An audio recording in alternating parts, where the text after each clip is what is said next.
Assalamualaikum warahmatullahi wabarakatuh. Selamat siang teman-teman semuanya. Yang saya hormati dosen pengampu mata kuliah kajian Prosapiksi Indonesia, Ibu Perina Melia Santi, SSMPD. Yang saya hormati rekan-rekan kelompok 4.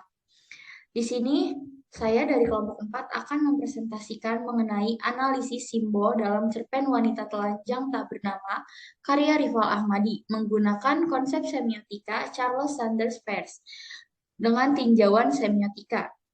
Kelompok kami terdiri dari yang pertama ada Salsabila, yang kedua ada Amanda Nashilah, yang ketiga ada Salsa Nurul Azka, yang keempat Sylvia Jahra, dan yang terakhir ada saya sendiri yaitu Viana Nurfarida Sohaila.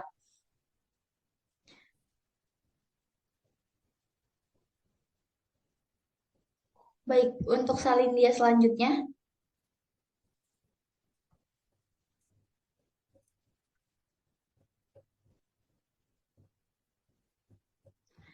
Bab pertama yaitu ada pendahuluan latar belakang masalah dalam penelitian. Karya sastra pada dasarnya merupakan refleksi kehidupan masyarakat yang dialami, direnungkan, dan dilihat secara intensif. Dengan daya imajinatif, pengarang yang kemudian dituangkan lewat bahasa pilihan pengarangnya. Menurut Pangaben tahun 2019, cerpen seringkali dibuat dengan menggunakan penanda berupa ikon, indeks, dan simbol dalam penceritaannya, karena penulis atau pengarang ingin memberikan kesan tanda atau makna-makna yang tersembunyi di dalamnya, sehingga penghiasan dalam ceritanya memiliki keunikan dan juga keistimewaan yang hanya orang-orang tertentu saja yang dapat menemukannya.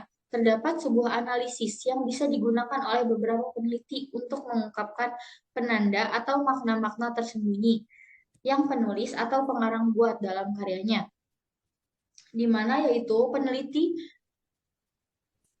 Peneliti biasa menggunakan metode semiotik atau biasa dibilang teori semiotika. Teori semiotika sendiri merupakan teori yang biasa digunakan oleh peneliti untuk mencari tanda-tanda atau makna-makna tersembunyi yang berusaha penulis atau pengarang berikan dalam karyanya. Lalu di sini kita ada latar belakang masalah penelitian. Berdasarkan teori yang kita ambil, menurut pendapat Nurgiantoro tahun 2010, hubungan tanda ada 3 bentuk yang perlu kita ketahui. Yang pertama itu ada ikon, indeks, dan simbol. Ikon sendiri merupakan hubungan tanda dengan acuannya yang berhubungan dengan kemiripan. Indeks sendiri memiliki hubungan tanda dengan acuannya yang berupa kedekatan eksistensial. Simbol sendiri memiliki hubungan antara tanda dengan acuannya yang berhubung konvensional. Tujuan dari penelitian ini untuk mengungkapkan tanda-tanda tersembunyi yang terdapat dalam cerpen Wanita Telanjang Tak Bernama karya Rival Ahmadi dengan menggunakan konsep semiotika Charles Sanders Peirce yang terdiri dari ikon, indeks, dan simbol. Metode yang digunakan dalam kajian ini kita menggunakan metode deskriptif kualitatif. Artinya, data yang dikumpulkan dalam penelitian bahasa ini adalah gejala bahasa berupa kata-kata, bukan angka-angka. Lalu, perumusan masalah penelitian. Di sini, kami sebagai peneliti memiliki 4 perumusan masalah. Yang pertama yaitu, ada bagaimana unsur-unsur intrinsik yang terdapat pada cerpen Wanita Telanjang Tak Bernama karya Rival Ahmadi. Yang kedua, apa sajakah penanda ikon yang terdapat dalam cerpen Wanita Telanjang Tak Bernama karya Rival Ahmadi? Lalu yang ketiga, ada apa sajakah penanda indeks yang terdapat dalam cerpen Wanita Telanjang Tak Bernama karya Rival Ahmadi?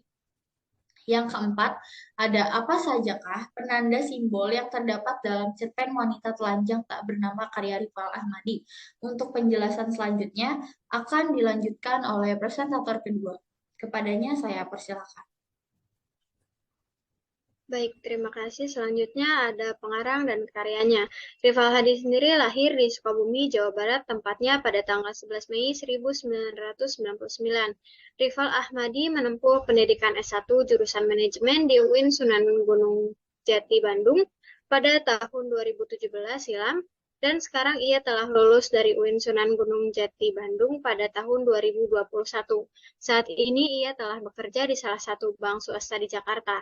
Rival Ahmadi sudah tertarik untuk menulis karya sastra sejak dirinya masih berada di bangku SMA, namun baru mulai aktif menulis pada saat memasuki perkuliahan. Dalam kegiatan menulisnya, ia tidak hanya menulis cerpen Wanita Telanjang Tak Bernama, namun ia juga pernah menulis beberapa karya sastra lainnya dan dipublikasikan bukan hanya di basabasi.co, tapi juga dipublikasikan di utustoria.com sebagai sastra arsip. Selanjutnya ada tinjauan pustaka. Semiotika berasal dari kata semion yang berasal dari bahasa Yunani, berarti tanda. Semiotika dianggap sebagai cabang ilmu yang berurusan dengan tanda, mulai dari sistem tanda sampai pada proses yang berlaku bagi penggunaan tanda pada akhir abad ke-18. Charles Sanders Peirce merupakan bapak semiotika modern dari tahun 1839 sampai 1914. Ia mengemukakan bahwa tanda diklasifikasikan menjadi 3, yaitu icon, indeks, dan simbol. Icon sendiri adalah tanda hubungan antara penanda dengan petandanya bersifat persamaan bentuk ilmiah. Lalu indeks adalah tanda yang menunjukkan adanya hubungan ilmiah antara tanda dengan petanda yang bersifat kuasalitas atau hubungan sebab akibat. Lalu simbol adalah tanda yang tidak menunjukkan hubungan alamiah antara penanda dengan petanda. Unsur ekstrinsik dan intrinsik merupakan unsur pembangun dalam sebuah cerita pendek. Unsur ekstrinsik diantaranya biografi pengarang, kondisi sosial, sejarah, pembaca, latar budaya, dan lain sebagainya. Unsur intrinsik meliputi penokohan, gaya bahasa, alur tema, sinopsis, sudut pandang, dan amanat. Dalam penelitian ini, unsur intrinsik sangat mempengaruhi kualitas karya. Lalu ada subjek dan objek penelitian. Dalam cerpen yang berjudul Wanita Telanjang Tak Bernama, karya Rival Ahmadi yang akan kami teliti sebagai objek penelitian, yaitu berjudul Wanita Telanjang Tak Bernama, dan pengarangnya Rival Ahmadi, penerbit basabasi.co, dan tahun terbitnya tahun 2021. Pada penelitian cerpen ini terdapat objek yang akan dianalisis, yaitu unsur intrinsik dan simbol yang terdapat pada cerpen Wanita Telanjang Tak Bernama. Dengan menggunakan teori konsep semiotika Charles Sanders Peirce, unsur intrinsik yang terdiri dari tema, tokoh, dan penokohan, alur latar, sudut pandang, gaya bahasa, dan amanat pada karya Rival Hadi. Lalu kami peneliti akan menganalisis penanda icon, indeks, simbol dalam cerpen menggunakan konsep semiotika Charles Sanders Peirce. Baik, materi selanjutnya akan diterangkan oleh pemateri selanjutnya. Selanjutnya, bab 2, analisis unsur-unsur intrinsik cerpen Wanita Telanjang bernama karya Rival Ahmadi. Analisis unsur-unsur intrinsik. Yang pertama ada sinopsis cerpen Wanita Telanjang Tak Bernama karya Ahmadi. Rival Ahmadi lahir di Sukabumi, Jawa Barat, tepatnya pada tanggal 11 Mei 1999. Rival Ahmadi menempuh pendidikan S1 jurusan manajemen di UIN Sunan Gunung Jati Bandung pada tahun 2017 dan telah lulus dari UIN Sunan Gunung Jati Bandung pada tahun 2021. Saat ini ia telah bekerja di salah satu bank swasta di Jakarta. Cerpen Wanita Telanjang Tak Bernama karya Rival Ahmadi telah terbit pada tanggal 27 Agustus 2021 di basabasi.co.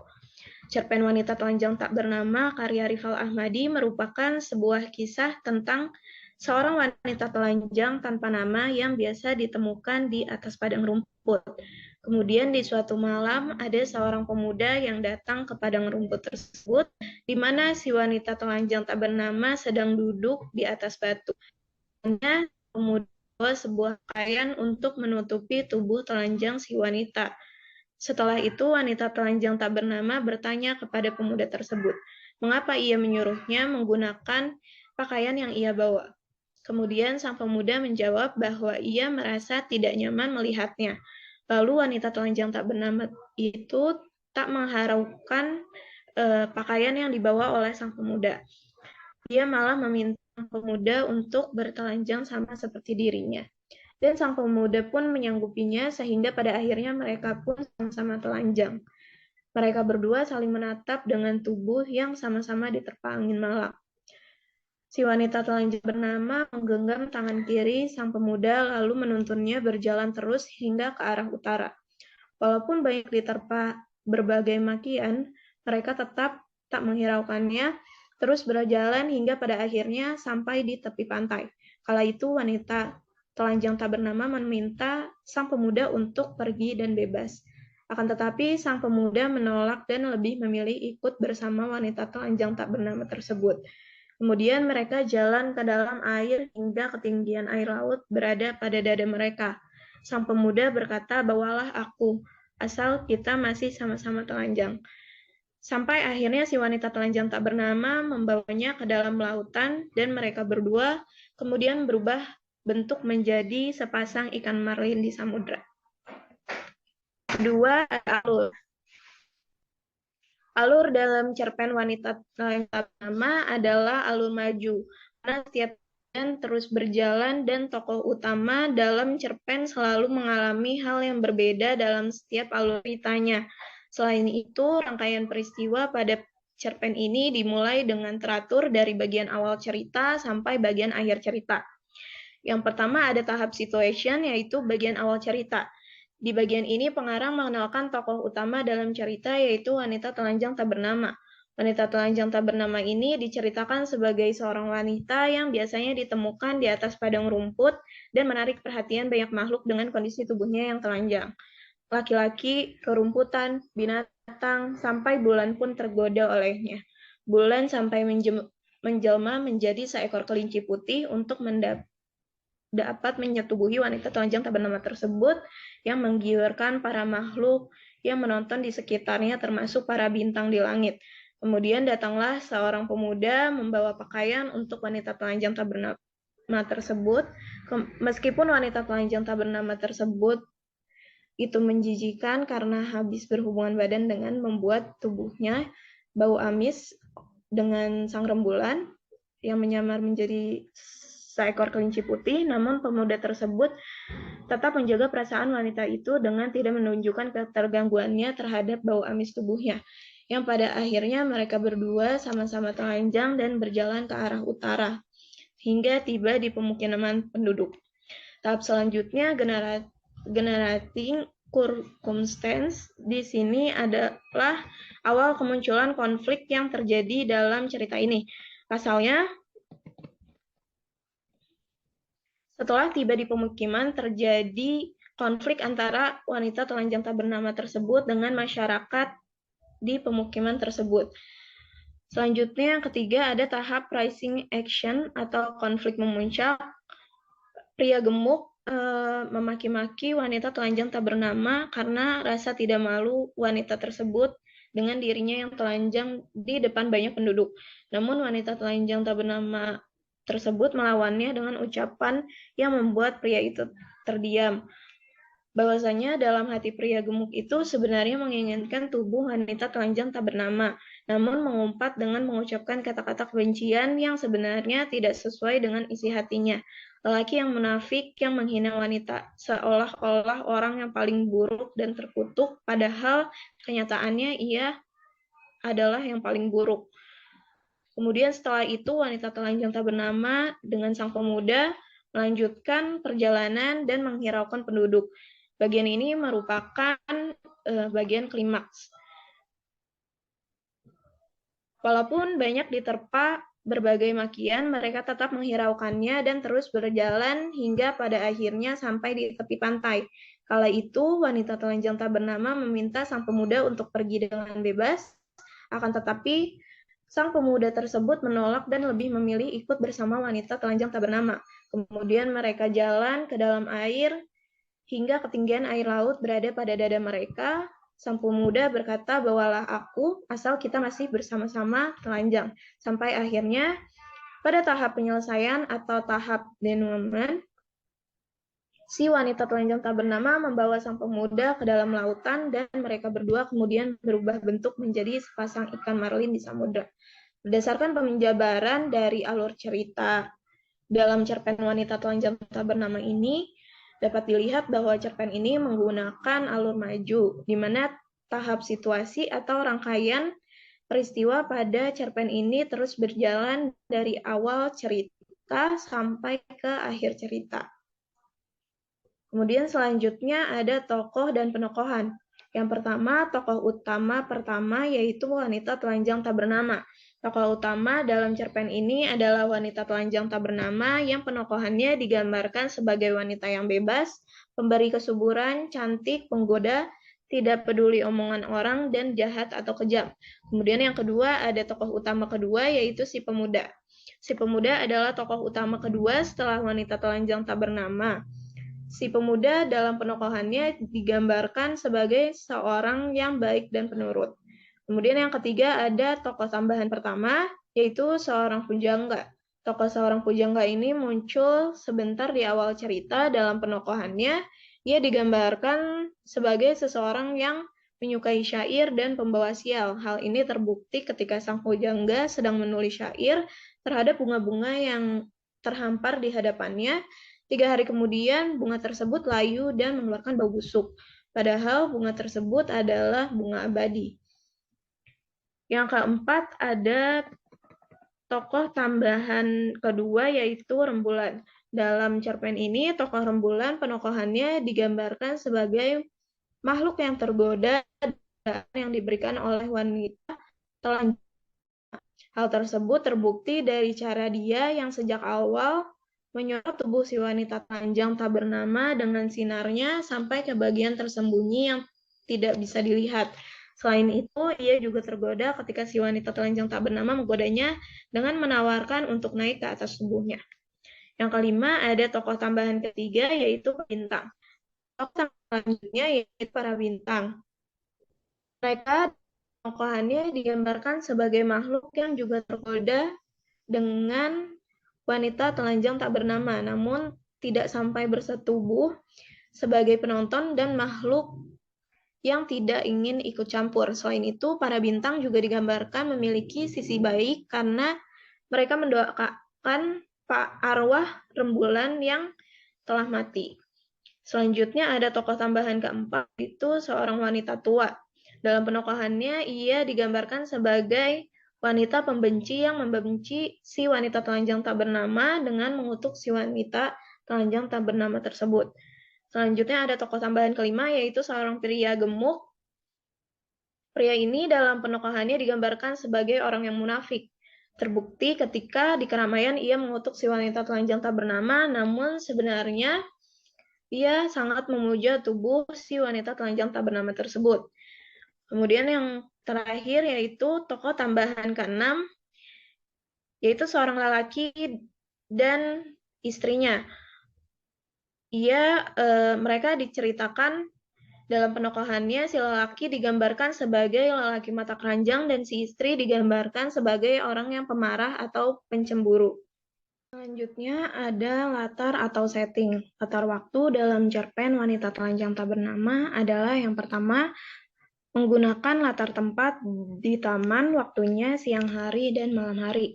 Latar ini adalah di mana wanita telanjang tak bernama itu biasa ditemukan, yaitu di padang rumput atau taman, seperti yang telah diceritakan di awal. Setelah itu ada latar tempat di mana tokoh wanita telanjang tak bernama beserta pemuda yang menemuinya pergi ke pemukiman, di mana saat itu terjadi konflik antara wanita telanjang tak bernama dengan pemuda yang sedang bersama dengan masyarakat di pemukiman tersebut. Kemudian yang terakhir ada berada di lautan, yaitu tempat tujuan wanita telanjang tak bernama dengan sang pemuda tersebut. Jadi di sini di cerpen Wanita Telanjang Tak Bernama, latar waktunya itu ada pada siang hari dan malam hari, dan latar tempatnya itu ada di taman, pemukiman, dan lautan. Kemudian selanjutnya sudut pandang. Sudut pandang yang dipakai dalam cerpen berjudul Wanita Telanjang Tak Bernama karya Rival Ahmadi adalah sudut pandang personal ketiga Dia Maha Tahu. Dalam sudut pandang ini, pengarang atau narator mengetahui segala hal tentang tokoh-tokoh, peristiwa, dan tindakan yang ada di dalam cerita, bahkan motif yang melatar belakanginya. Dia bebas berpindah-pindah menceritakan dari tokoh dia yang satu ke tokoh dia yang lainnya. Hal tersebut dapat dibuktikan dengan beberapa kutipan dalam cerpen tersebut. Pengarang atau narator berpindah-pindah menceritakan tokoh si wanita telanjang tak bernama, kemudian ke tokoh para bintang, ke tokoh rembulan atau kelinci putih, lalu lanjut ke tokoh si pemuda, tokoh gadis-gadis muda, tokoh si pria, dan tokoh si suami dan istri. Untuk selanjutnya akan dijelaskan oleh presentator selanjutnya. Terima kasih.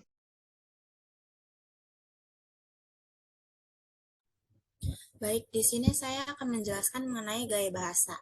Nah, gaya bahasa yang terdapat dalam cerpen Wanita Telanjang Tak Bernama karya Rival Ahmadi ini memiliki banyak gaya bahasa, yaitu ada majas alegori, majas personifikasi, eufemisme, sama hiperbola.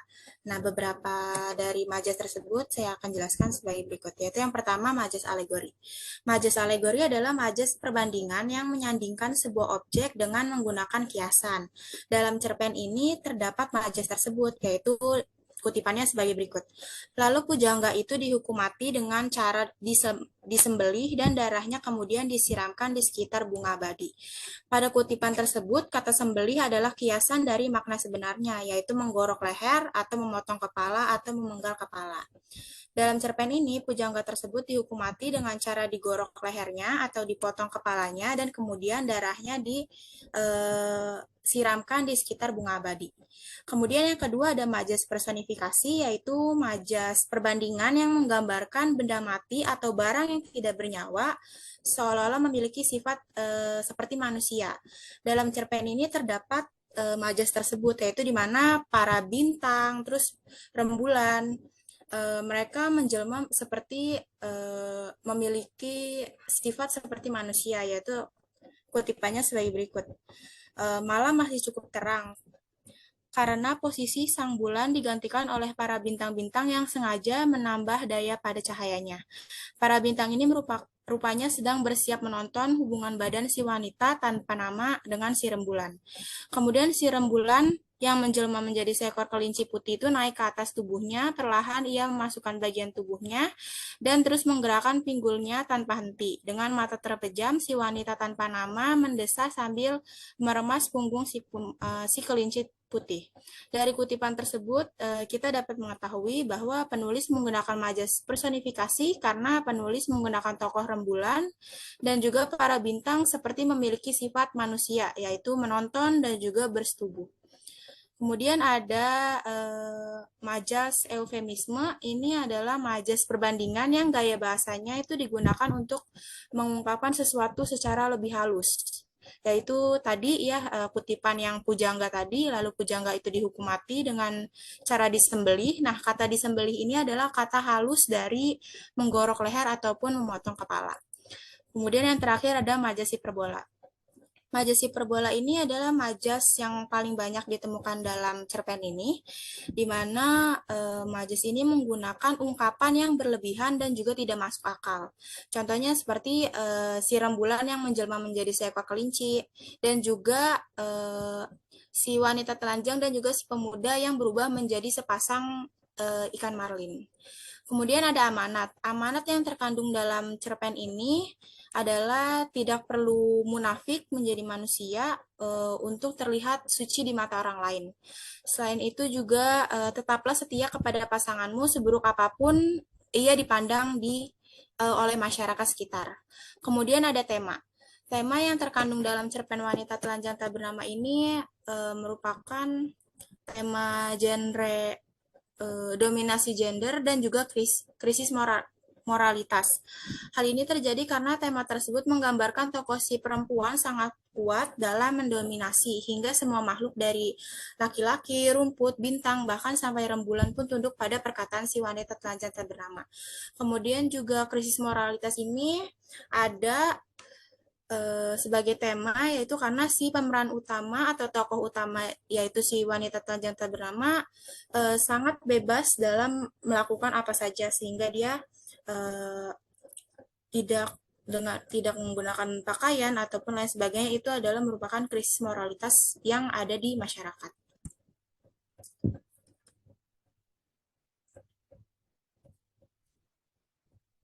Oke, bab 3 yaitu analisis penanda ikon dan juga cerpen wanita telanjang tak bernama karya Rifal Ahmadi. Yang pertama ada ikon penanda pada kata wanita tak bernama. Nah, salah satu penanda yang muncul dalam cerpen wanita telanjang tak bernama adalah penanda kata wanita tak bernama. Kata wanita tak bernama ini berarti seorang yang tidak memiliki nama. Kata ini merupakan ikon dari tokoh wanita tanpa nama yang merupakan perwujudan dari seorang dewi. Nah, kedua yaitu ada penanda kata bunga abadi. Nah, penanda berikutnya ini adalah bunga yang hidup kekal atau bunga yang mekar dalam jangka waktu yang cukup lama. Nah, bunga abadi ini juga merupakan ikon dari Dewi Sri. Kemudian yang ketiga ada ikon si rembulan yang menjelma menjadi seekor kelinci putih. Penanda ini merupakan penanda ketiga yang muncul dalam wanita telanjang tak bernama. Kata si rembulan yang menjelma menjadi seekor kelinci putih itu mengartikan rembulan yang berubah menjadi seekor kelinci. Nah, ikon ini itu diidentikan dengan Dewa Chandra yang merupakan Dewa Bulan dan juga ia identik dengan seekor kelinci. Kemudian ikon penanda pada kata para bintang yaitu menandakan bahwa mereka banyak gitu loh. Kata ini merupakan ikon dari dewa-dewi yang melihat persetubuhan dari Dewi Sri dan juga Dewa Chandra. Kemudian yang kelima ada ikon penanda pada kata si pemuda. Kata ini berarti seorang laki yang masih muda. Nah, kata ini merupakan ikon dari si pemuda itu sendiri. Dan yang keenam, ikon penanda pada kata sepasang ikan marlin. Kata sepasang ikan marlin berarti sejenis hewan air yang bernama ikan marlin. Kata ini merupakan ikon dari Dewi Sri dengan si pemuda yang berubah menjadi sepasang ikan marlin di lautan. Selanjutnya akan saya kembalikan kepada pembicara keempat, yaitu Amanda. Baik, yang selanjutnya ada analisis penanda indeks dalam cerpen wanita telanjang tak bernama karya Rifal Ahmadi. Untuk indeks yang pertama, ada indeks penanda pada kata wanita tak bernama. Indeks pada wanita tak bernama ditandai oleh perilaku si wanita yang bertelanjang di bawah sinar matahari dan berguling-guling di atas padang rumput. Setelah wanita tak bernama menggulingkan tubuhnya di atas padang rumput, terjadi keajaiban yang dimana rumput di sekitarnya tumbuh menjadi subur dan bunga yang harum. Kemudian indeks yang kedua ada pada kata bunga ajaib. Penanda berikutnya pada cerpen wanita telanjang tak bernama yaitu terdapat pada kata bunga abadi.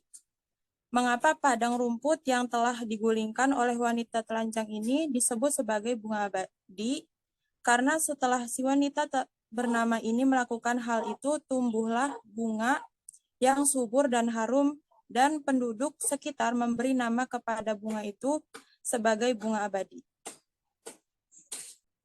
Baik, yang ketiga ada indeks penanda pada kata si rembulan yang menjelma seekor kelinci putih.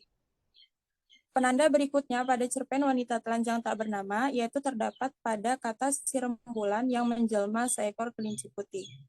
Setelah lamanya wanita telanjang tak bernama itu tidak muncul, pada malam hari dia datang kembali berdiri menatap rembulan, namun ketika wanita telanjang tak bernama itu berdiri dan mematung, sang rembulan tergoda dengan tubuh wanita telanjang tak bernama tersebut. Sang rembulan terus menyinari sela-sela tubuh sang wanita itu. Hingga akhirnya sang rembulan tergoda. Dia turun ke bawah dan menjelma sebagai seekor kelinci putih. Ketika ingin mengikuti hawa nafsunya, cahaya sang rembulan digantikan oleh cahaya para bintang-bintang. Kemudian yang keempat ada indeks penanda pada kata para bintang. kata para bintang menjadi penanda indeks selanjutnya. Para bintang di sini menggantikan sosok rembulan yang mencahayai alam. Ketika rembulan turun untuk memenuhi nafsunya karena tergoda dengan wanita telanjang tak bernama tersebut. Dan ketika bintang menggantikan cahaya rembulan, mereka pun bersiap untuk menyaksikan hubungan setubuh yang dilakukan oleh sang rembulan dan wanita telanjang tersebut. Ketika bintang menyaksikan hubungan tersebut, bintang pun tampak tergoda. Ada beberapa bintang yang rela turun demi menyaksikan dengan lebih dekat. Ada pula bintang yang ingin ikut untuk melakukan hal bersetubuh. Namun ada juga beberapa bintang yang melarangnya untuk mengikuti hal tersebut. Selanjutnya, ada indeks penanda pada kata si pemuda. Pada penanda yang kelima, dalam cerpen wanita telanjang tak bernama ini, indeks kata yang ditemukan si pemuda. Si pemuda ini menghampiri wanita telanjang yang sedang duduk di atas batu. Niat dari si pemuda tersebut ingin memberikan baju kepada wanita. Saat menghampiri wanita telanjang, si pemuda tersebut terganggu oleh bau amis yang tercium dari tubuh si wanita. Namun ketika si pemuda ingin memberikan baju kepada si wanita telanjang tersebut, melakukan penolakan dan mengajak si pemuda tersebut untuk telanjang seperti dirinya. Untuk indeks yang keenam ada indeks penanda pada kata sepasang ikan marlin. Penanda pada ini menjadi penanda terakhir yang muncul dalam cerpen wanita telanjang tak bernama. Indeks kata yang ditemukan yaitu sepasang ikan marlin. Saat wanita telanjang dan si pemuda berkelana ke arah utara melewati padang rumput, sungai, bukit berbatu, hingga ke pemukiman warga. Di mana ketika di pemukiman wanita telanjang disalahkan oleh para istri karena telah membuat para suaminya menjadi nafsu dan ingin bersetubuh dengan wanita telanjang tersebut. Berbeda ketika istrinya yang bertelanjang, para suami tidak nafsu karena sudah merasa bosan. Hingga akhirnya sang wanita telanjang dan si pemuda kembali berkelana ke lautan.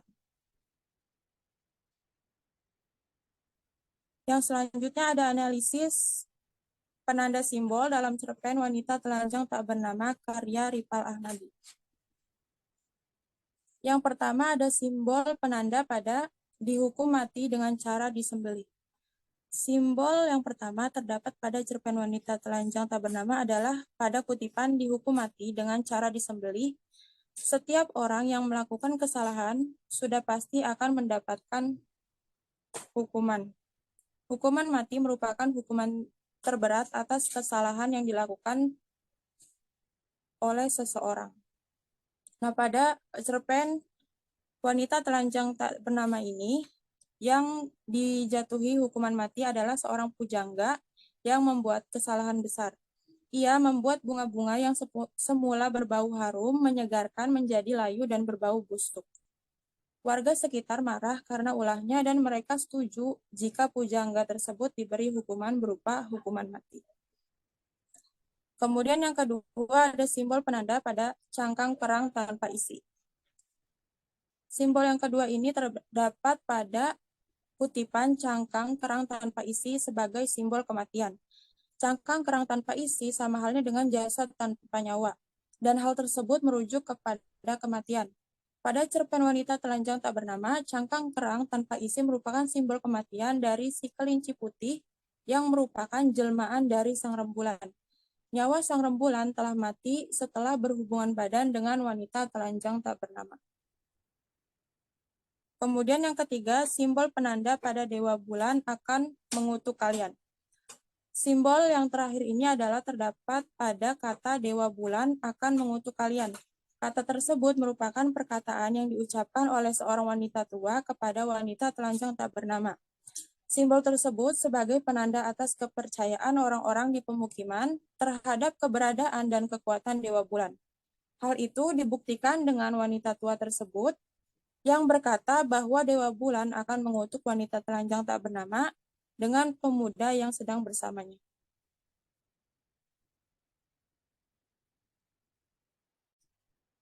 Baik, selanjutnya kesimpulan dari analisis ini yaitu Berdasarkan pembahasan di atas, dapat disimpulkan memahami sebuah pemaknaan dalam cerpen dapat melalui kajian semiotika. Kajian semiotika dalam konsep semiotika Charles Sanders Peirce memiliki beberapa aspek yang dapat membantu dalam menganalisis sebuah kajian analisis cerpen, yaitu ada ikon, indeks, dan simbol. Dari cerpen Wanita Telanjang Tak Bernama, karya Ripal Ahmadi, terungkap banyak sekali penanda dan petanda yang peneliti temukan dalam analisis penelitian ini. Baik, terima kasih. Saya kembalikan kepada moderator. Baik, terima kasih. Mungkin penjelasan mengenai analisis simbol dalam cerpen Wanita Telanjang Tak Bernama karya Rifal Ahmadi menggunakan konsep semiotika. Charles Sanders Peirce menggunakan tinjauan semiotika telah selesai. Kami dari kelompok 4 memohon maaf apabila ada beberapa salah kata, kurang dan lebihnya mohon dimaafkan. Wassalamualaikum warahmatullahi wabarakatuh.